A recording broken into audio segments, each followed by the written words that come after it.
চ' হাই everyone, মই অংশু সকলোকে শিক্ষা হাব আছাম চেনেলটোলৈ স্বাগতম জনাইছোঁ। শেষৰটো ভিডিঅ'ত আমি ইংৰাজী বিষয়ৰ প্ৰথমটো চেপ্টাৰ এই লেটাৰটো গতৰ অসমীয়া সৰ্বানুবাদ মাত্ৰ 30 মিনিট পঢ়ি শেষ কৰিছিলোঁ। যিসকলে ভিডিঅ'টো চোৱা নাই তেওঁলোকে এবাৰ চেনেলটো ভিজিট কৰিবা আৰু ভিডিঅ'টো এবাৰ চাবাগৈ। আৰু আমাৰ ওৱান শ্বট ছিৰিজত আজি আমি আৰম্ভ কৰিবলৈ গৈ আছোঁ বিজ্ঞান বিষয়ৰ প্ৰথমটো চেপ্টাৰ ৰাসায়নিক বিক্ৰিয়া আৰু সমীকৰণ। আৰু যিসকল চেনেলটোলৈ নতুনকৈ আহিছা তেওঁলোকে যাতে চেনেলটো ছাবস্ক্ৰাইব কৰি যোৱা, তেওঁলোকৰ বাবে বিশেষ অনুৰোধ জনাইছোঁ আৰু সকলোৰে মাজতে চেনেলটো শ্বেয়াৰ কৰি দিয়া। আৰু আহা পলম নকৰি আজি আমাৰ ভিডিঅ'টো আমি আৰম্ভ কৰোঁ।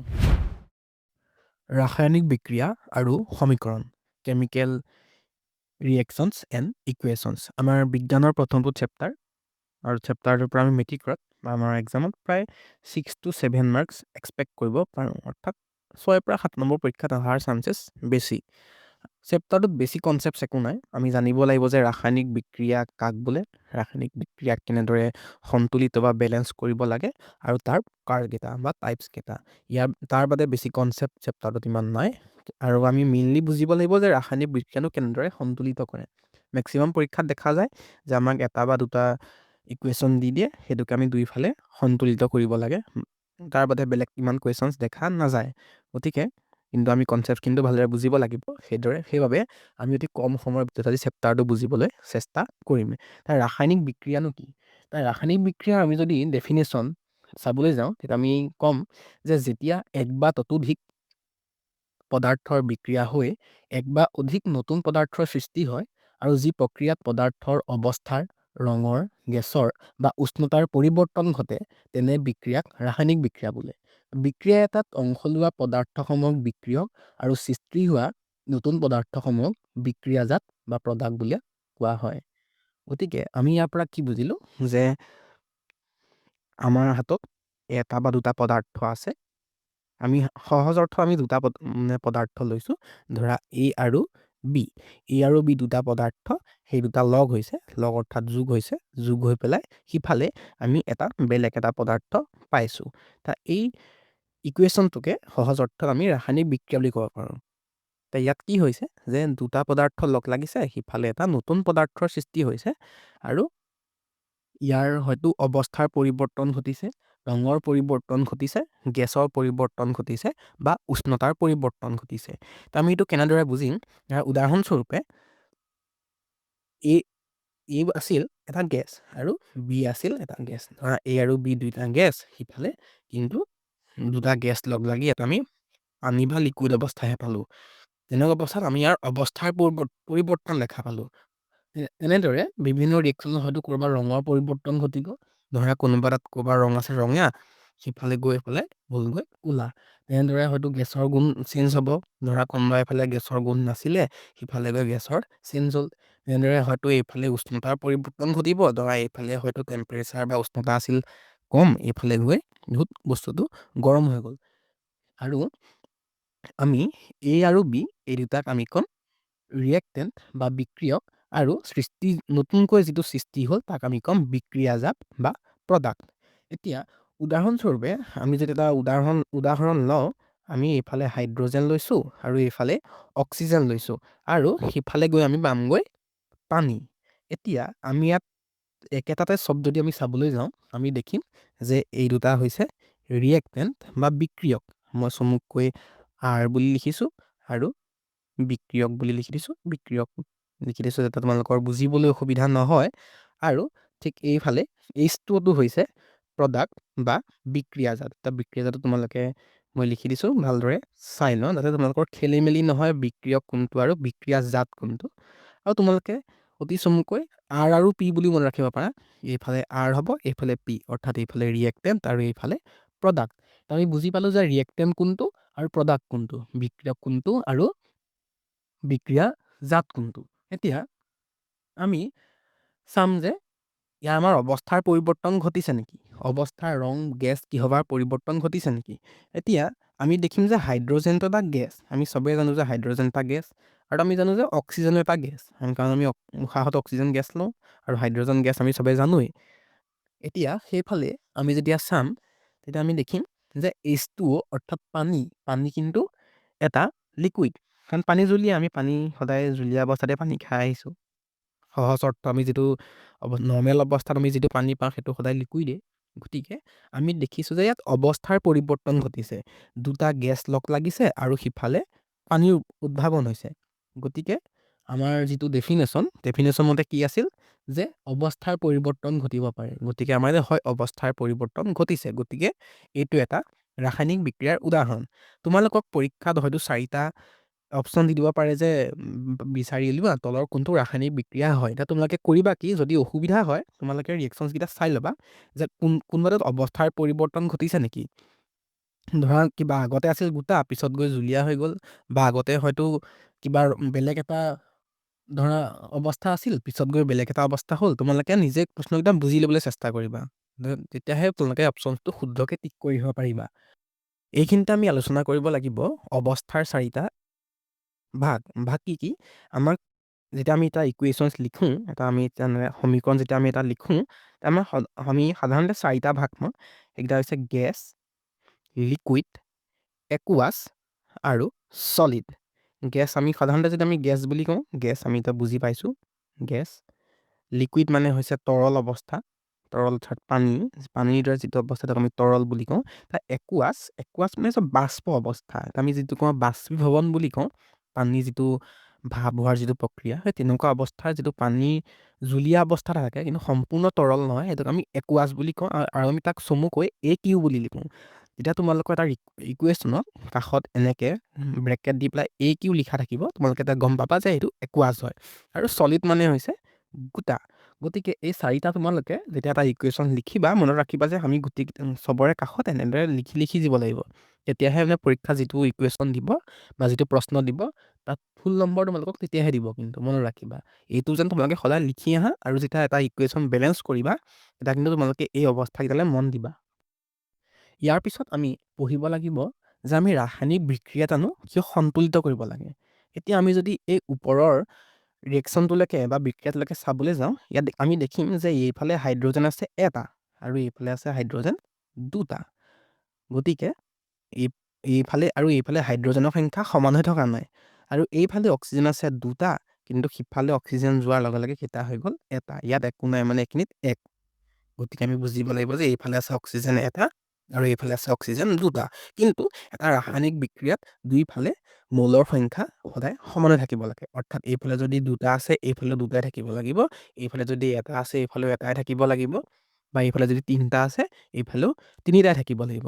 আৰু এই কথাটোনো হয় কিয়? এইটো হয় ভৰৰ নিত্যতা সূত্ৰ বা law of conservation of mass.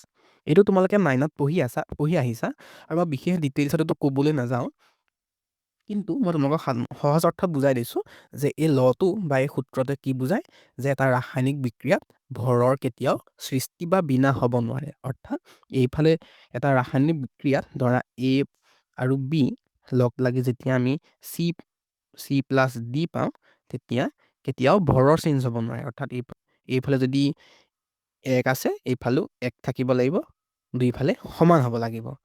তেনে অৱস্থাত এতিয়া মই তোমালোকক এটা সহজ এক্সাম্পল লৈ বুজাই দিওঁ। এতিয়া মই ওপৰৰ এক্সাম্পলটো লৈ বুজাই দিছোঁ তোমালোকক। হাইড্ৰজেন প্লাছ অক্সিজেন আৰু এইফালে আমি পালোঁ পানী। এতিয়া আমি ইয়াত দেখিম যে এইফালে আছে হাইড্ৰজেন এটা আৰু এইফালে আছে দুটা।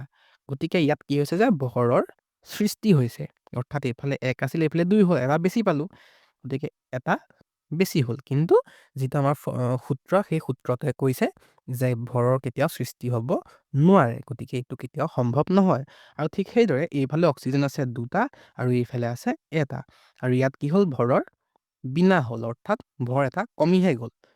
কিন্তু এইটো সূত্ৰটোৰ মতে সম্ভৱ নহয়। গতিকে আমি কি কৰিব লাগিব যে আমি দুইফালে যিটো ভৰ আছে সেইটো সমান সমান কৰিব লাগিব। আৰু সেই সূত্ৰটোৱে এইটো কথাকেই কয় যে দুইফালে ৰিয়েক্টেণ্ট আৰু প্ৰডাক্ট, বিক্ৰিয়ক আৰু বিক্ৰিয়াজাত দুইফালে ভৰৰ সংখ্যা সমান হ'ব লাগিব। আমাক যদি পৰীক্ষাত প্ৰশ্ন তোমালোকক দিয়ে 1 নম্বৰ বা 2 নম্বৰৰ কাৰণে দিব পাৰে যে এটা ৰাসায়নিক বিক্ৰিয়ানো কিয় সদায় সন্তুলিত হৈ থাকিব লাগে, তেতিয়া তোমালোকে ভৰৰ নিত্যতা সূত্ৰটো লিখি ল'বা ধুনীয়াকৈ। তাৰপিছত ক'বা যে ভৰৰ নিত্যতা সূত্ৰটোৰ বাবেই আমি এটা ৰাসায়নিক বিক্ৰিয়া সদায় সন্তুলিত কৰিব লাগে।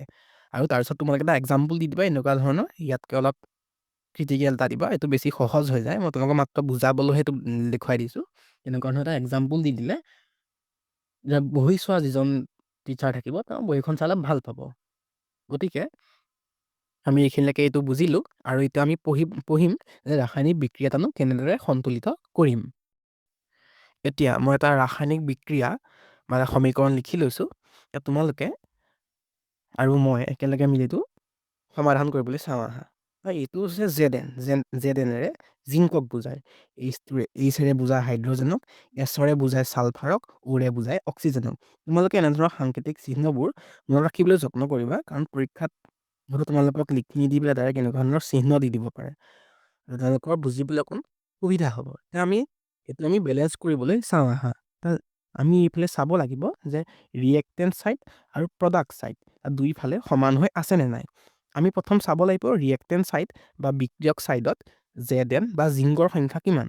আমি এইফালে যদি চাওঁ, আমি মাত্ৰ এইফালে Zn এটা লিখিম। গতিকে আমি এইফালে কিমান আছে, Zn আছে এটা। ঠিক সেইদৰে আমি প্ৰডাক্ট বা বিক্ৰিয়াজাতৰ ছাইডেও Znৰ সংখ্যাটো চাব লাগিব। আমি এইফালে যদি চাওঁ, আমি Zn মাত্ৰ এটা জেগাতে দেখিছোঁ আৰু কেইটা দেখিছোঁ, এটা। গতিকে এইফালে Znৰ সংখ্যা বা জিংকৰ সংখ্যা 1 আৰু এইফালেও জিংকৰ সংখ্যা 1। গতিকে দুইফালে জিংকৰ সংখ্যা সমান হৈ আছে। ইয়াৰ পিছত আমি আহিম H বা হাইড্ৰজেনলৈ। এতিয়া হাইড্ৰজেনৰ সংখ্যা এইফালে আছে 2টা আৰু এইফালেও আছে 2টা।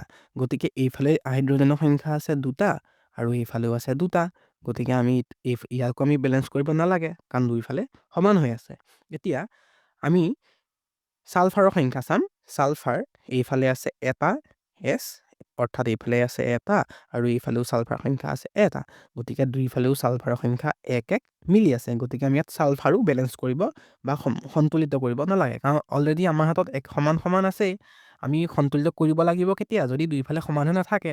ধৰা বোলে এইফালে ছালফাৰ আছিলে এটা, এইফালে আছিলে 3টা। আমি তেনেকুৱা অৱস্থাত সমান কৰিব লাগিলহেঁতেন, কিন্তু যেতিয়া নাই, গতিকে আমি এনেদৰে এৰি থৈ গৈছোঁ। ঠিক তেনেদৰে অক্সিজেনৰ সংখ্যা আমি যদি চাওঁ, এইফালে অক্সিজেন আছে 4টা আৰু এইফালে অক্সিজেনৰ সংখ্যা আছে 4টা। গতিকে এইফালেও যদি 4টা, এইফালেও যদি আছে 4টা, আমি জানো এইটো বেলেঞ্চ কৰিব লাগিব? নালাগে। গতিকে আমি কি কৰিব পাৰিম, ক'ব পাৰিম যে এই উপৰোক্ত ৰাসায়নিক সমীকৰণটো সন্তুলিত বা বেলেঞ্চড। গতিকে আমি এনেদৰে, এতিয়া তোমালোকে এটা ৰিয়েকশ্যন লিখিবা, তুমি এটা সন্তুলিত কৰি দেখুৱাবা, তোমালোকে লিখি দিবা যে উপৰোক্ত সমীকৰণটোক সন্তুলিত বা বেলেঞ্চ কৰা হ'ল। ইয়াৰ পিছত আমি বেলেগ এটা উদাহৰণ লৈ চাওঁ আহা। Fe plus H2O is equals to Fe3O4 plus H2। এতিয়া আমি ইয়াতে যদি চাওঁ, Fe আইৰণক বুজায় বা লু, আমি যাক অসমীয়াত লু বুলি পঢ়োঁ বা লোহা বুলি পঢ়োঁ। তোমালোকে এই চিহ্নবোৰ মই তোমালোকক আকৌ এবাৰ কৈছোঁ, বেছি নহয়, প্ৰায় 10-15টামান চিহ্ন তোমালোকে মনত ৰাখিবলৈ যত্ন কৰিবা, যিকেইটা প্ৰায় তোমালোকৰ পৰীক্ষাত দেখিবলৈ পোৱা যায়। আৰু তেনেকুৱা ধৰণে তোমালোকে যদি চাই যোৱা বা মুখস্থ কৰি যাওঁ, তেওঁলোকৰ অলপ অসুবিধাটো কম হ'ব। ইয়াৰ পিছত আমি যদি বেলেঞ্চ কৰিবলৈ চাওঁ, আমি আগৰটোত কৰা নিচিনাকৈ ৰিয়েক্টেণ্ট আৰু প্ৰডাক্ট দুইটা ছাইডে বা বিক্ৰিয়ক আৰু বিক্ৰিয়াজাত দুইটা ছাইডে সমান হৈ আছেনে চাব লাগিব। আমি যদি চাওঁ, আমি Fe আমি এইফালে দেখিম যে এটা আছে, আৰু আমি যদি Fe প্ৰডাক্টৰ বা বিক্ৰিয়াজাত ছাইডে চাবলৈ যাওঁ, এইফালে আমি Fe দেখিম 3টা। দুইফালে জানো সমান হৈ আছে? নাই। বাৰু আমি পিছলৈ এৰিছোঁ। এতিয়া আমি হাইড্ৰজেনৰ সংখ্যা চাম। হাইড্ৰজেন এইফালে কেইটা আছে? 2টা। আৰু হাইড্ৰজেন এইফালেও কেইটা আছে? 2টা।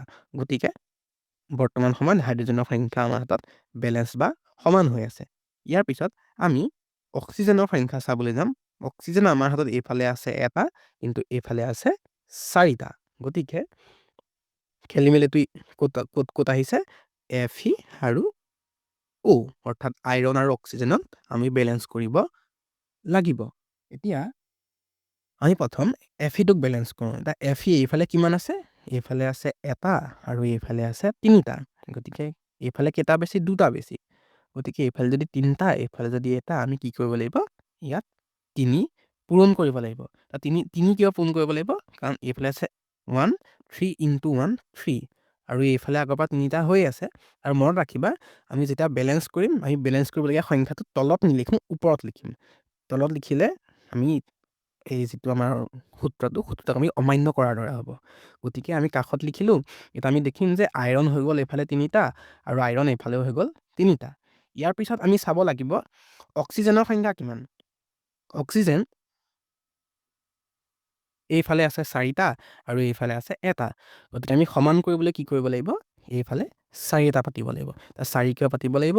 কাৰণ এইফালে 4টা আছে। এইফালে 4 কৰিবলৈ আমি কি কৰিব লাগিব? কাৰণ আমি এটা আছে, আমি দেখিম যে ইয়াত 1 আছে। 1টো আমি নিলিখোঁ। আমি যদি একো নিলিখোঁ, ধৰি ল'বা যে তলত এটা আছে। গতিকে 4 × 1, 4 × 1 = 4 আৰু এইফালে 4 এটা অক্সিজেনৰ সংখ্যাও 4 মিলি গ'ল। অৰ্থাৎ 4 × 1 = 4, এইফালেও অক্সিজেনৰ সংখ্যা মিলি গ'ল, অক্সিজেনৰ সংখ্যা এইফালেও মিলি গ'ল। কিন্তু মিলি যোৱাৰ লগে লগে আমি দেখিম যে হাইড্ৰজেনৰ কিন্তু সংখ্যা বাঢ়ি গ'ল। এতিয়া হাইড্ৰজেনৰ সংখ্যা কিমান হ'ব? 4 × 2 = 8টা। আগতে কিমান আছিল? 2টা। আৰু এইফালে আগৰ পৰা 2টা আছিলেই। কিন্তু খেলিমেলিটো হৈ গ'ল কিয়? কাৰণ আমি অক্সিজেনৰ সংখ্যাটো বঢ়াই দিলোঁ। আৰু অক্সিজেনটো আমিতো মাজত পাতিবগৈ নোৱাৰোঁ। আমি সদায় আগত পাতিব লাগিব। আৰু আগত পাতি দিয়াৰ লগে লগে হাইড্ৰজেনৰ সংখ্যাটো খেলিমেলি হৈ গ'ল। হাইড্ৰজেনৰ সংখ্যাটো খেলিমেলি হোৱাৰ লগে লগে এইফালে হৈ গ'ল 8টা, এইফালে হৈ গ'ল 8টা, কিন্তু এইফালে থাকি গ'ল 2টা। গতিকে বোলে কেইটা আমি বঢ়াব লাগিব? 6টা। 6টা বঢ়াবলৈ হ'লে আমি কি কৰিব লাগিব? আমি এইফালেও 4টা পূৰণ কৰি দিব লাগিব। কাৰণ 4 × 2 = 8। গতিকে এইফালেও তেতিয়া আমাৰ হাইড্ৰজেনৰ সংখ্যা 8টা হৈ যাব। মনত ৰাখিবা, আমিতো যোগ কৰিব নোৱাৰোঁ। আমি 2 + 6 = 8 কৰিব নোৱাৰোঁ। আমি সদায়তো পূৰণ কৰিব লাগিব। কাৰণ এইটো মৌলৰ ভৰৰ সংখ্যাহে। আমি যোগ কৰিব নোৱাৰোঁ। যোগ কৰিলে তেতিয়া আমি সংখ্যাটো বেলেগ পামগৈ। আৰু সেইটো আমি কৰিব নোৱাৰোঁ। গতিকে আমি তাত দেখিম যে হাইড্ৰজেনৰ সংখ্যা এইফালেও 4 × 2 = 8 হ'ল আৰু এইফালেও 4 × 2 = 8 হ'ল। গতিকে এইটোৰ পৰা আমি বুজিব লাগিব কি? যে আমি যিটো ভৰৰ সংখ্যা দিম, সদায় এই মৌলটোৰ নামটোৰ আগত দিব লাগিব, তলত দিব নোৱাৰোঁ। আৰু যদিলৈকে জইণ্ট হৈ লাগি থাকে, আমি দুইটাৰে আগত দিব লাগিব। ধৰা আমি যদি অকল এইটোৰ কাৰণে উলিয়াইছোঁ, আমি ইয়াৰ মাজত পাতিব নোৱাৰোঁ, গৈ সদায় আগত পাতিবগৈ লাগিব। গতিকে আমি ইয়াত বেলেঞ্চ হ'ল। এইফালে Fe সংখ্যা এতিয়া 3টা হৈ গ'ল আৰু এইফালেও 3টা হ'ল। অৰ্থাৎ Fe সংখ্যা বেলেঞ্চড হ'ল। হাইড্ৰজেনৰ সংখ্যা এইফালে হৈ গ'ল 8টা, এইফালে হৈ গ'ল 8টা। হাইড্ৰজেনৰ সংখ্যা দুইফালে 8টা বেলেঞ্চড হ'ল। আৰু এইফালে অক্সিজেনৰ সংখ্যা হৈ গ'ল 4টা আৰু এইফালে আকৌ 4টা আছিলেই। গতিকে অক্সিজেনৰ সংখ্যাও বেলেঞ্চড হ'ল। গতিকে আমি কি লিখিব লাগিব? যে উপৰোক্ত সমীকৰণটোক আমি সন্তুলিত কৰিলোঁ বা আমি বেলেঞ্চ কৰিলোঁ। এতিয়া আমি অলপ এটা টান এক্সাম্পল লৈ আমাৰ প্ৰেক্টিচটো কৰিবলৈ চেষ্টা কৰিম। কাৰণ পৰীক্ষাত প্ৰায়ভাগ দেখা যায় যে এনেকুৱা ধৰণৰ এটা ইকুৱেশ্যনে তোমালোকক দি দিব আৰু তাৰ পৰা তোমালোকে এই ইকুৱেশ্যনটো সলভ কৰিব লাগিব বা বেলেঞ্চ কৰিব লাগিব। গতিকে আমি এইটো বেলেঞ্চ কৰিবলৈ চেষ্টা কৰোঁ। আৰু আমি ইয়াত দেখিম যে ইয়াত হয়তো একেলগে লগ লাগি আছে। ধৰা ইয়াত বেৰিয়ামটো Cl2ৰ লগত লগ লাগি আছে, এইফালে SO4ৰ লগত লগ লাগি আছে, এইফালেও Cl2টো এইফালে বেৰিয়ামৰ লগত লগ লাগি আছে, এইফালে Alৰ লগত লগ লাগি আছে। এনে অৱস্থাত আমাৰ ইকুৱেশ্যনবোৰ সলভ কৰিবলৈ দিগদাৰ হয়। কাৰণ ধৰা আমি যদি এইফালে এইটোৰ মাছটো চেঞ্জ কৰি দিওঁ, ধৰা এইফালে যদি 2 পাতি দিয়াৰ লগে লগে ক্লৰিনৰ সংখ্যা চেঞ্জ হৈ গ'ল। তেনেকৈ এইফালে যদি আমি বেৰিয়ামৰ আগত যদি কিবা এটা সংখ্যা পাতি দিওঁ, তেনে আমি ক্লৰিনৰ সংখ্যাটো চেঞ্জ হৈ যাব। তেনে অৱস্থাত আমি সদায় সতৰ্ক হ'ব লাগিব, যাতে গোটেইকেইফালে একেধৰণৰ সংখ্যাই হৈ থাকে।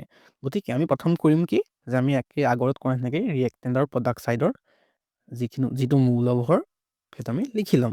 প্ৰথম অৱস্থাত আমি এইফালে লিখিব লাগিব বেৰিয়ামৰ সংখ্যা কিমান আছিলে, এইফালে আছে এটা, বেৰিয়ামৰ সংখ্যা এইফালেও এটাই আছে। তাৰপিছত আমি লিখিম Cl2ৰ সংখ্যা, Clৰ সংখ্যা এইফালে আছে 2টা, আৰু তাৰপিছত এইফালেও Clৰ সংখ্যা কিমান হৈ গ'ল? এইফালে হৈ গ'ল 3টা। তাৰপিছত এইফালে Alৰ বা এলুমিনিয়ামৰ সংখ্যা কিমান হৈ আছিলে? 2টা। আৰু এইফালে এলুমিনিয়াম নাই, গতিকে এলুমিনিয়াম এইফালে হৈ গ'ল 2টা, আৰু এইফালে এলুমিনিয়াম হৈ গ'ল মাত্ৰ একখিন আছে এটা। এলুমিনিয়াম হৈ গ'ল এটা। তাৰপিছত এইটো SO4, এইটো আমি একেলগে ছালফেট বুলি পঢ়োঁ। আৰু ছালফেট আয়নৰ কিমান হ'ব? 3। মনত ৰাখিবা, যেতিয়া ব্ৰেকেটৰ ভিতৰত থাকে এই সংখ্যাটোক আমি নধৰোঁ, আমি বাহিৰত থকা সংখ্যাটোকে ইয়াৰ মৌলভৰ বুলি ধৰোঁ। আৰু এইফালে কিমান হৈ গ'ল? 3। আৰু এইফালে SO4ৰ কিমান হৈ গ'ল? 1। গতিকে আমি এইটোকেইটা বেলেঞ্চ কৰিবলৈ যদি চাওঁ, আমি আকৌ এবাৰ ৰিয়েকশ্যনটো পাতি লওঁ, তাৰপিছত আমাৰ কৰিবলৈ সহজ হ'ব। আৰু যেতিয়া ৰিয়েকশ্যনটো তোমালোকে পাতিবা, তাত তোমালোকে আগত অলপ বেছিকৈ জেগা এৰি থৈ যাবা, যাতে কিবা খেলিমেলি হ'লে তোমালোকে একে জেগাতে শুধৰণিটো কৰিব পাৰা, বেছিকৈ যাতে কথা পৰীক্ষাত কৰিবলগীয়া নহয়। তাৰপিছত এইফালে আমি এইফালেও পাতি ল'ম বেৰিয়াম ছালফেট, আৰু এইফালে হৈ গ'ল এলুমিনিয়াম ক্লৰাইড। এতিয়া এইফালে আমি চাম প্ৰথম ছালফেটৰ সংখ্যা কিয় চাইছোঁ? কাৰণ চবতকৈ এইফালে 3 বেছি আছে। গতিকে আমি প্ৰথম চবতকৈ ডাঙৰটোকে কৰি লওঁ। ছালফেটৰ সংখ্যা এইফালে হৈ গ'ল 3টা, আৰু এইফালে হৈ গ'ল এটা। গতিকে আমি এইটোক সমান কৰিবলৈ কি কৰিব লাগিব? এইফালে আমি যদি চাওঁ তিনি এইফালে এটা আছে, এইফালে 3টা আছে। আমি প্ৰথম যদি চাওঁ এইফালে 3 যদি পাতি দিওঁ দুইফালে ছালফেটৰ সংখ্যা 3টা হৈ গ'ল। এইফালে 3টা, এইফালে 3 1 গুণ 3 কাৰণ এইখিনি একো নাই মানে 1 আছে। গতিকে আমি এইটোক পাতি ল'লোঁ। কিন্তু এইটোক পাতি দিয়াৰ লগে লগে বেৰিয়ামৰ সংখ্যা কিন্তু এইফালে চেঞ্জ হৈ গ'ল। আগতে 1 1 মিলি আছিল, তাৰপিছত এতিয়া চেঞ্জ হৈ গ'ল। চেঞ্জ হৈ যোৱাৰ লগে লগে এইফালে বেৰিয়ামৰ সংখ্যা হৈ গ'ল 3টা, এইফালে হৈ গ'ল 1টা। আমি সমান কৰিবলৈ কি কৰিব লাগিব? এইফালে আমি যদি 3 এটা পাতি দিওঁ তেতিয়া কিন্তু বেৰিয়াম আৰু বেৰিয়াম সমান হৈ যাব। বেৰিয়াম সমান হ'ল হয়, কিন্তু ক্লৰিনৰ সংখ্যা চেঞ্জ হৈ গ'ল। ক্লৰিনৰ সংখ্যা এইফালে কিমান হৈ গ'ল? এইফালে কিন্তু এটা 2 হৈ থকা নাই, এইফালে হৈ গ'ল 5। 5 হোৱাৰ লগে লগে আমি চাব লাগিব, ক্ষমা কৰিবা 6। 2 3 গুণ 6, 2 × 3 6 আৰু এইফালে কিমান হৈ থাকিল? অনলি 3। গতিকে এইফালে যেতিয়া 6 হ'ল, আমি এইফালেও 6 কৰিব লাগিব। 6 কৰিবলৈ হ'লে কি কৰিব লাগিব? 3টা হৈ আছে, 6 কৰিব লাগে। 3 পূৰণ 2 কৰি দিম, কাৰণ 3 2 গুণ 6। আৰু মনত ৰাখিবা আমি কেতিয়াও যোগ নকৰোঁ। 3 যোগ 3 6 কৰিব নোৱাৰোঁ, কাৰণ ই আমাৰ যিটো ভৰৰ সূত্ৰবিধি সেইটোৰ ডিনাই কৰে, সেইটোক অস্বীকাৰ কৰে, আৰু আমি সেইটো কেতিয়াও কৰিব নোৱাৰোঁ। গতিকে এতিয়া আমি কি হৈ গ'ল? ক্লৰিনৰ সংখ্যা আমি দেখিম যে এইফালে 2 × 3, এইফালেও 6, অৰ্থাৎ এইফালেও 6 হৈ গ'ল আৰু এইফালেও 6 হৈ গ'ল। আৰু আমাৰ কাৰণে 1 বুলি 2 চিকাৰ এইখিনিতে হ'ল। কিয় হ'ল তোমালোকে মন কৰিছানে বাৰু? কাৰণ চোৱা, এইফালে এলুমিনিয়াম আগৰ পৰা আমি এইখিনি এটা আছিলে আৰু এইফালে আছিলে 2টা। কাৰণ এইফালে আমি লিখি থৈছিল যে এলুমিনিয়াম এইফালে ৰিয়েক্টেণ্ট ছাইডত 2টা আৰু প্ৰডাক্ট ছাইডত 1টা হৈ আছিলে। গতিকে এইটো ইনবেলেঞ্চ বা অসন্তুলিত হৈ আছিল। আমাৰতো লগালগ নিজে নিজে সন্তুলিত হৈ গ'ল, কাৰণ এইফালে 2টা আৰু এইফালে 2টা নিজে নিজে মিলি গ'ল। গতিকে আমাৰ ৰিয়েকশ্যনটো এনেদৰে মিলি গ'ল। কিন্তু ইয়াত মিলি গ'ল হয়, প্ৰত্যেকটোতে কিন্তু নিমিলিবও পাৰে। গতিকে তেনে অৱস্থাত তোমালোকে ৰিয়েকশ্যনটো কিবা আৰু চেঞ্জ কৰিব পাৰি নেকি? যদি হোৱা নাই, সেইবোৰ অলপ ভালদৰে চাবা। আৰু ইয়াৰ পিছত যদি বুজা নাই তোমালোকে কমেণ্ট কৰিবা। মই আৰু অলপমান 2টা এক্সাম্পল বেলেগকৈ লৈ পেলাই এই ৰিয়েকশ্যনছখিনি কৰাবলৈ বা বুজাবলৈ চেষ্টা কৰিম। আৰু আজিলৈ এইখিনিতে সামৰিছোঁ।